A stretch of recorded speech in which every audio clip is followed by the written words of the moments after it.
नमस्कार, मैं हूं हेमेंद्र शर्मा और आप देख रहे हैं MP round up.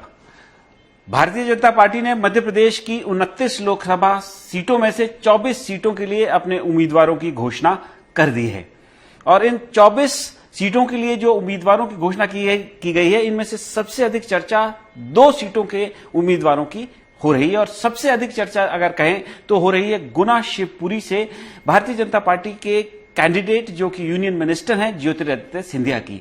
Jyotiraditya Scindia को जो टिकट दिया गया है वो वर्तमान सांसद केपी यादव का टिकट काटकर दिया गया है।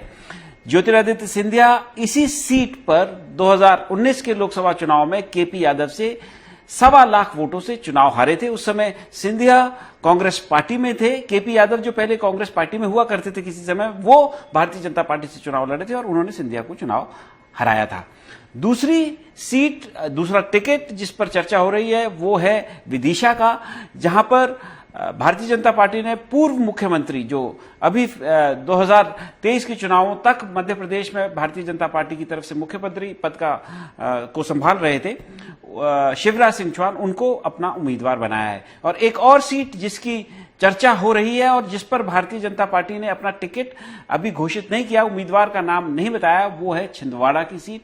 बहुत सारी सीटों का नाम के लिए उम्मीदवारों के नाम घोषित किए गए हैं, लेकिन छिंदवाड़ा से अभी घोषित नहीं किया गया है। और अभी कुछ ही दिनों पहले तक वहां कांग्रेस पार्टी के पूर्व मुख्यमंत्री और पूर्व प्रदेश अध्यक्ष कमलनाथ और उनके बेटे नकुलनाथ, जो कि छिंदवाड़ा से कांग्रेस पार्टी के सांसद हैं, उनके भारतीय जनता पार्टी में शामिल होने की अटकलें थी, लेकिन कुछ बीच में गड़बड़ हो गया, वो शामिल नहीं हो पाए। तो वहां पर भी कुछ गड़बड़ चल रहा है, इसलिए वहां पर भी खूब चर्चा हो रही है। खैर, चर्चा सबकी हो रही है, लेकिन सबसे पहले शुरुआत छिंदवाड़ा गुना शिवपुरी की।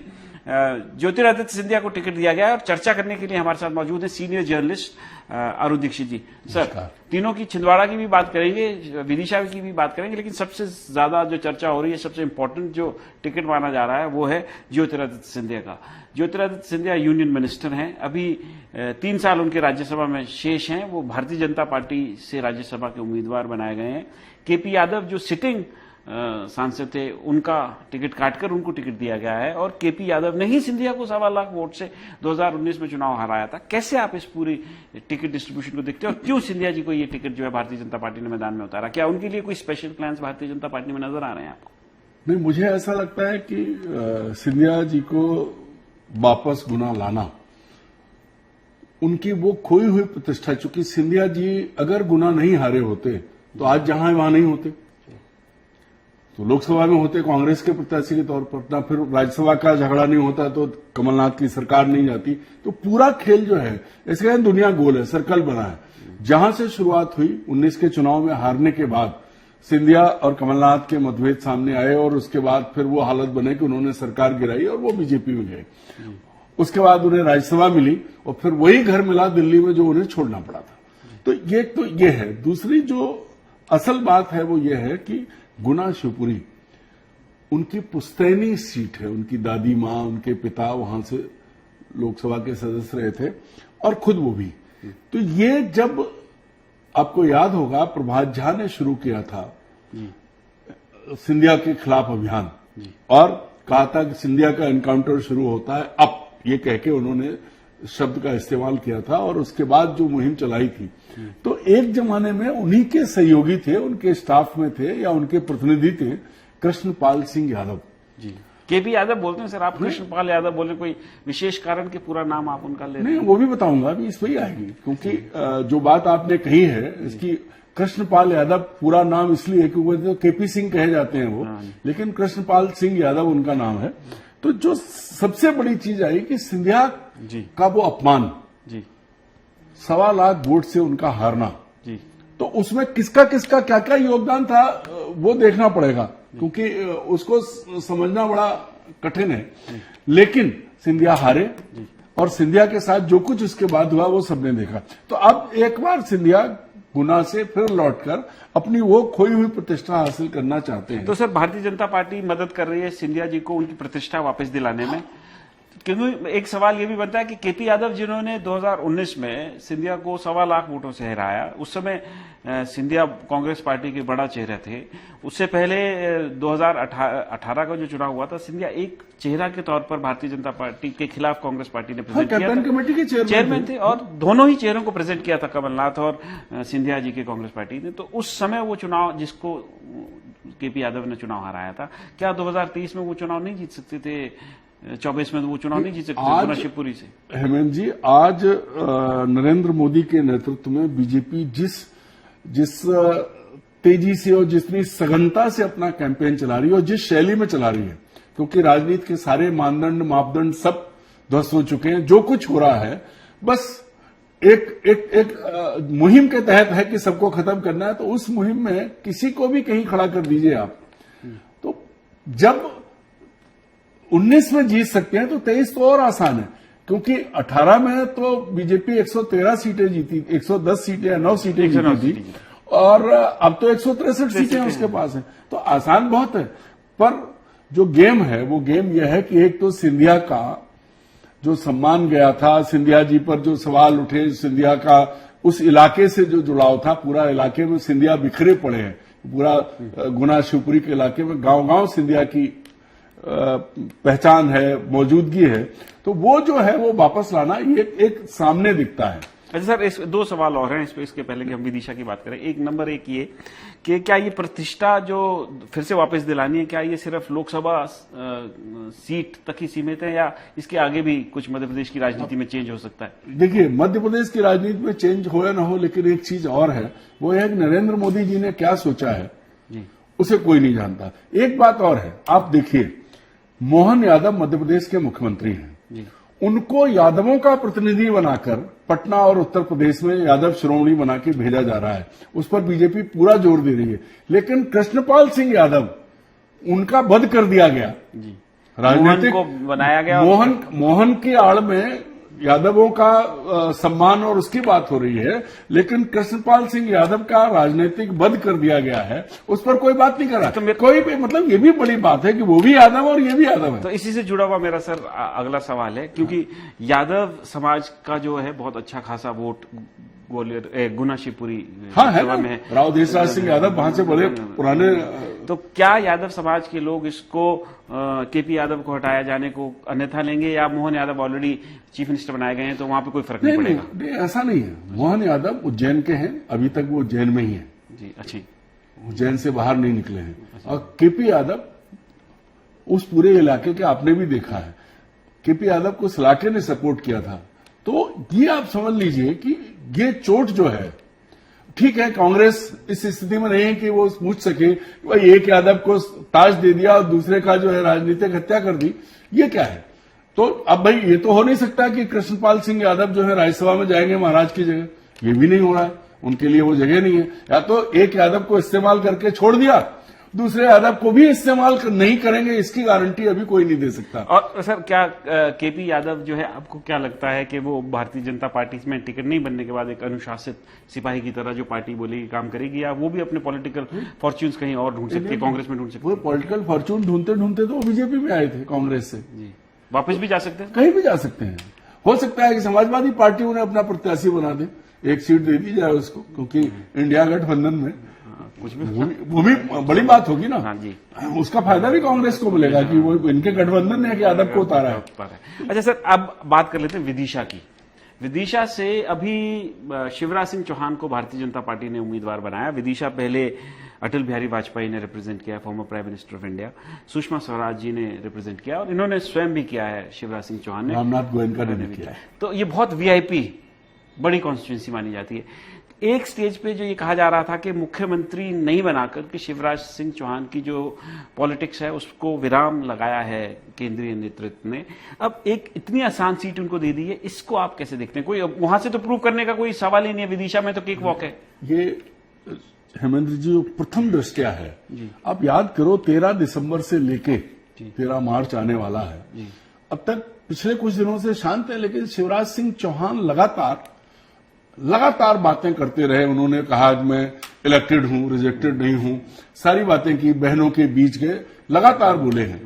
तो मुझे ऐसा लगता है कि इस आसान सीट पर वापस, क्योंकि ये सीट सुषमा स्वराज जी के जाने के बाद, चाहे रामपाल सिंह आए हों, चाहे रमाकांत भार्गव आए हों, और शिवराज की सीट मानी गई। तो शिवराज को एक सीट नहीं दी गई, शिवराज को भोपाल की सीट दी गई, होशंगाबाद की सीट दी गई, विदिशा की सीट दी गई, और भी कई जगह पर उनके अपने लोग गए हैं खासम खास। हाँ, तो ये जो है वो ये है कि अच्छा, आप मध्य प्रदेश की विधानसभा में आपने 17 साल जिस कुर्सी पर बैठे, आपको तकलीफ हो रही है, आ जाइए लोकसभा में, आ जाइए, नई लोकसभा बनी है, उसके बाद देखा जाएगा। अभी भी नरेंद्र मोदी तय करेंगे कि आगे उनका क्या होना है।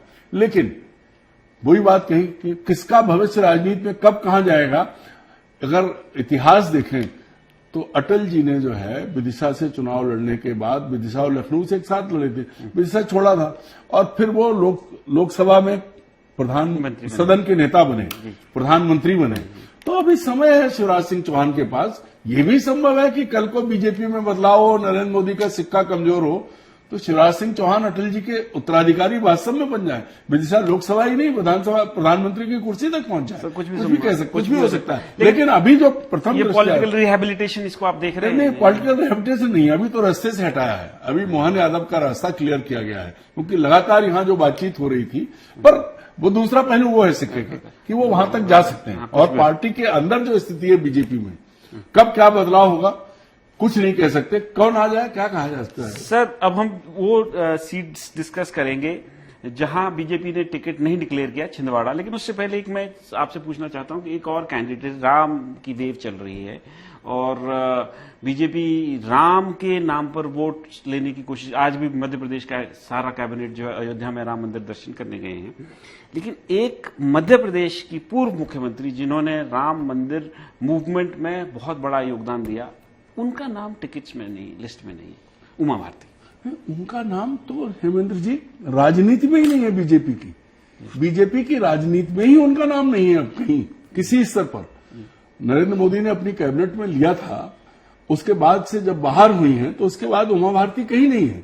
और इसके सबसे बड़ी वजह है कि उनका अस्थिर चित्त, उन्होंने लगातार जो मध्य प्रदेश में किया, जिस तरह के बयान, कभी वो मोदी को भगवान बोलती हैं, कभी वो पत्थर फेंकने लगती हैं, कभी वो शराबबंदी के अभियान, कुछ भी कहीं चलाती हैं और बीच में रुक जाती हैं।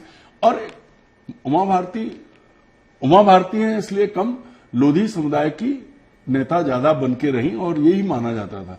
तो अब अगर आप देखें तो साक्षी महाराज को उन्नाव से टिकट दिया गया, वो भी लोधी हैं, और यहां उनके विकल्प के तौर पर उनके सबसे करीबी प्रहलाद पटेल सबसे आगे आ चुके हैं। वो पहले मोहन कैबिनेट की पहली लाइन में अपने बड़े कद के साथ मौजूद हैं। तो उमा भारती, और एक साथ टिकट और कटा है जिसको आप याद करिए, वो है प्रज्ञा ठाकुर। तो इन दोनों सन्यासियों को जो है, सन्यासिनों को, इनके स्वभाव और इनकी वाणी और इनकी, जिसको क्या शब्द कहें, खैर उमा भारती और प्रज्ञा ठाकुर का तो कंपैरिजन सर शायद नहीं किया जा सकता, लेकिन दोनों बोलने के मामले में एक जैसी नहीं है, इसलिए अपने पांव कुल्हाड़ियां मारी हैं।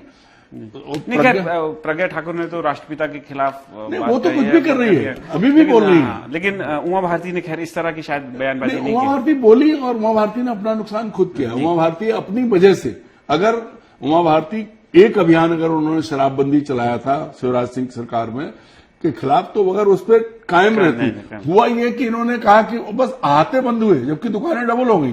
पहले देसी शराब की दुकान पे अंग्रेजी नहीं मिलती थी, और अंग्रेजी की दुकान पे देसी नहीं मिलती थी, अब दोनों मिलने लगे, दुकानें डबल हो गई। तो उमा भारती चली और रुकी, चली और रुकी। अब इस बार उनको बहुत नुकसान हुआ, और मुझे लगता है अब कोई उम्मीद बची नहीं है यूपी अब संन्यास। अच्छा सर, फिर अब छिंदवाड़ा की बात कर लेते हैं। हम पहले भी एक पूरा एपिसोड छिंदवाड़ा पे डेडिकेट कर चुके हैं, 2 रादर कर चुके हैं। अभी कुछ ही दिनों पहले तक कमलनाथ जी और नकुलनाथ जी के बीजेपी में शामिल होने की बातें चल रही थी, उन्होंने भी डिनाई नहीं किया। उनके खसम खास दीपक सक्सेना और सज्जन सिंह वर्मा, उन्होंने अपनी डीपीज चेंज की, अपने स्टेटस चेंज किए कि नेता की तरफ से अगर कोई इशारा मिलता है तो हमें करना ही पड़ता। सज्जन वर्मा का बयान है, और फिर जो है बात नहीं बनी, हम तो यही कहेंगे, और वो नहीं जा पाए। अभी छिंदवाड़ा से बीजेपी ने अपना कैंडिडेट डिक्लेयर नहीं किया, इसके पीछे भी कोई राजनीति इन दोनों को ध्यान में रखते हुए हो सकती है क्या? नहीं, एक सबसे बड़ी चीज ये है कि अभी भी जो हुआ आप और हम सब जानते हैं। उस वक्त कमलनाथ कह रहे हैं कि उनकी किसी से बात नहीं हुई, लेकिन उनके अपने लोग लगातार ये कहते रहे और जिस तरह से हुआ तो यूं कहें कि राजनीतिक हत्या हुई कमलनाथ की एक तरह से खुद उनके लोगों द्वारा जी, क्योंकि अगर उनके लोगों द्वारा भी और जहां उनसे बात कर रहे थे वहां पे भी वही क्योंकि अगर दीपक सक्सेना और सज्जन वर्मा ने शुरुआत की थी तो कमलनाथ उसी वक्त रोक सकते थे, लेकिन वो तो उन्हीं के इशारे पे बात कर रहे होंगे नेता ये तो वही उसका नुकसान ये हुआ कि आज ना तो वो अपने पार्टी के भीतर सम्मानित हैं, क्योंकि राहुल गांधी की यात्रा चल रही है जब हम बात कर रहे हैं वहां भी वो नहीं है, और बीजेपी की नजर में तो तमाशा बन ही गए हैं वो। तो क्या उनको बीजेपी वही कह रहा हूं कि या तो ये संभव है कि हो सकता है कि दरवाजे से लौटाने के बाद, जैसा कि कहा गया माना गया, कांग्रेस कह रहे हैं कोई रास्ता खुला रखा गया हो तो छिंदवाड़ा का प्रत्याशी जो है सिर्फ सिंबल बदले, नाम वही रहे, ये भी संभव हो सकता है, ये भी संभव हो सकता है, क्योंकि जो कुछ कांग्रेस के भीतर चल रहा है जी, वो देखते हुए ऐसा लग रहा है कि कुछ भी हो सकता है। और दूसरी चीज यह है कि हो सकता है कि तुरुप का इक्का कोई आखिरी समय में, क्योंकि ऐसा नहीं है कि पहले तो चर्चा हो रही थी कि शिवराज सिंह चुनाव लड़ने जाएंगे। शिवराज सिंह सबसे पहले छिंदवाड़ा गए भी थे, उन्होंने चुनाव मुख्यमंत्री की कुर्सी से हटने के बाद कहा था 29 की 29 सीटें लाएंगे, माला पहनाएंगे, 29 कमलों की माला पहनाएंगे। तो अभी भी ये संभव है कि शिवराज सिंह चौहान को भेज दें, विदिशा किसी और को दे दें, या फिर ये संभावना है कि सिंबल बदले, प्रत्याशी न बदले। मैं ये सवाल आपसे इसलिए पूछ रहा हूं सर कि ये अभी तक ये माना जाता था कि कमलनाथ जी जब छिंदवाड़ा से चुनाव लड़ते थे तो वो साम दाम दंडभेद सब तरीके अपना करके अपनी सीट इंश्योर करते थे। वहां पर पिछले लोकसभा चुनाव में आपको याद होगा कि प्राइम मिनिस्टर बैतूल तक आए थे, लेकिन छिंदवाड़ा में उन्होंने रैली नहीं की थी। अब कुछ ही दिनों पहले पूरी हवा चली, बातचीत चली कि कमलनाथ और नकुलनाथ भारतीय जनता पार्टी में शामिल होने वाले हैं। उसके बाद क्या, और कमलनाथ को अगर कांग्रेस पार्टी, उनके जो वर्तमान सांसद है उनके पुत्र, उनको अगर अपना प्रतिनिधि मानती है, कैंडिडेट बनाती है छिंदवाड़ा से, तो क्या बीजेपी उन जिस आदमी को अभी लाने की बात चल रही थी उसको पूरी तरह से घेरने की कोई स्ट्रैटेजी बना सकती है, या उस सीट पर डील हो सकती है? नहीं, देखिए, अगर पिछली बार भी कैंडिडेट बहुत हल्का था, स्थानीय आदिवासी लीडर को उतारा था उन्होंने, विधानसभा का चुनाव हारा हुआ था, तो डील हो सकती है, कुछ भी हो सकता है। देखिए, आपको और पीछे ले चले, 2004 में तो कमलनाथ के खिलाफ प्रहलाद पटेल चुनाव लड़े थे, उमा भारती मुख्यमंत्री थी, अटल बिहारी वाजपेयी वहां चुनाव प्रचार करने गए थे, लेकिन तब भी कमलनाथ ने मैनेज कर लिया था। भाजपा की सरकार रहते हुए भी प्रहलाद पटेल, जिनका वो जो आखिरी दिन झगड़ा, नहीं वो तो बात की बात है, लेकिन वो चुनाव हारे थे जी। वो सिर्फ एक सुंदरलाल पटवा चुनाव जीते थे, बाई इलेक्शन जो 97 में हुआ, और उसके जीतने में कांग्रेस की बड़ी भूमिका थी। तो ठीक वही स्थिति आने वाली है कि अगर ये भी संभव है कि डील हो जाए या समझौता हो जाए तो नकुलनाथ जहां है वहीं लड़े, या अभी ये भी संभव है कि अभी तो चूंकि कांग्रेस कहीं है ही नहीं, मैदान में नहीं है, अगर मान लीजिए कांग्रेस ने नकुलनाथ का टिकट काट दिया तब क्या करेंगे? तो कुछ भी संभव हो सकता है, कुछ भी है। तो ये कुछ भी हो सकता है कि मतलब सिंबल किसके पास जाएगा ये देखने की बहुत इंपॉर्टेंट रहेगा। तो जहां तक गुना शिवपुरी सीट का सवाल है, केंद्रीय मंत्री ज्योतिरादित्य सिंधिया को भारतीय जनता पार्टी ने उनकी खोई प्रतिष्ठा वापस दिलाने की कोशिश की है। हालांकि वो पहले भी उनको दिला दी गई थी, वो राज्यसभा के सांसद हैं, मंत्री हैं, लेकिन एक बार फिर से, क्योंकि वो सीट जो है सिंधिया की ट्रेडिशनल सीट रही है। और जहां तक विदिशा का सवाल है, माना यह जा रहा था कि शिवराज सिंह चौहान का पॉलिटिकल रिहैबिलिटेशन हो गया, लेकिन एक थॉट ये भी है कि उनको रास्ते से हटाने की कोशिश की जा रही है।